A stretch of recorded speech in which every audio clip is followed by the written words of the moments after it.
Hebron में दाऊद के ये पुत्र हुए। पहलौठ अम्नोन, जो यिज्रेल की अहीनोअम से उत्पन्न हुआ। दूसरा दानिएल, जो कर्मेल की अबीगेल से उत्पन्न हुआ। तीसरा अबशालोम, जो गशूर के राजा तलमै की पुत्री माका का पुत्र था। चौथा हग्गीत का पुत्र अदोनिया। पांचवा अबीटाल का पुत्र शफ्टया। और छठा यित्रआम, जो दाऊद की पत्नी एगला से उत्पन्न हुआ। हेब्रोन में दाऊद के 6 पुत्र उत्पन्न हुए। वहां उसने 7.5 वर्ष तक शासन किया और यरूशलेम में उसने 33 वर्ष तक शासन किया। यरूशलेम में उसके ये पुत्र उत्पन्न हुए: शिमआ, शोबाब, नातान और सुलेमान।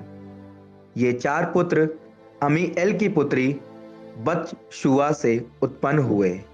फिर ये भार, एलिशामा, एलीफेलेट, नोगह, नेफेग, याफीआ, एलिशामा, एलियादा और हेलीफेलेट, यही 9 पुत्र। उपपत्नियों के पुत्रों के अतिरिक्त ये सभी दाऊद के पुत्र थे। उनकी बहन तामार थी।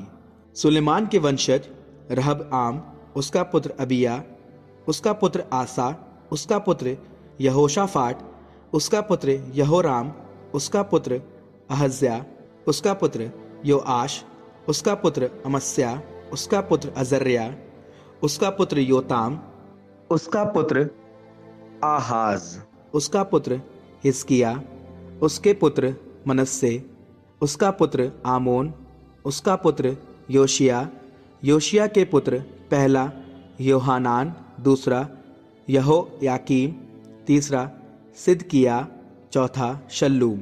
यहोयाकीम के वंशज उसका पुत्र योकन्या, उसका पुत्र सिदकिया।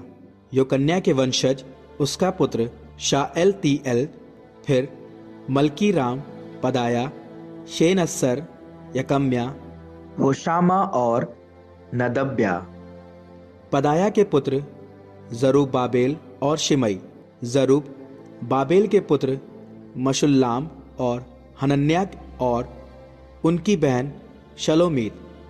फिर हशूबा, ओहेल, बेरेक्या, असहद्या और यशूब हेसेद। 5 हनन्याह के वंशज पलटच्या, उसका पुत्र यशाया, रफाया के पुत्र अरनान के पुत्र ओबद्या के पुत्र शकन्या के पुत्र। शकन्या के वंशज शमाया और उसके पुत्र हट्टूश, यिगआल, बारी आहा, नअर्या और शाफाट। 6 नअर्या के पुत्र एल्योएनै, हिजकिया और अजरिकाम। 3 एल्योएनै के पुत्र होदेवाहू, एल्याशीब, पलाया, अक्कूब, योहानान, दलाया और अनानी। 7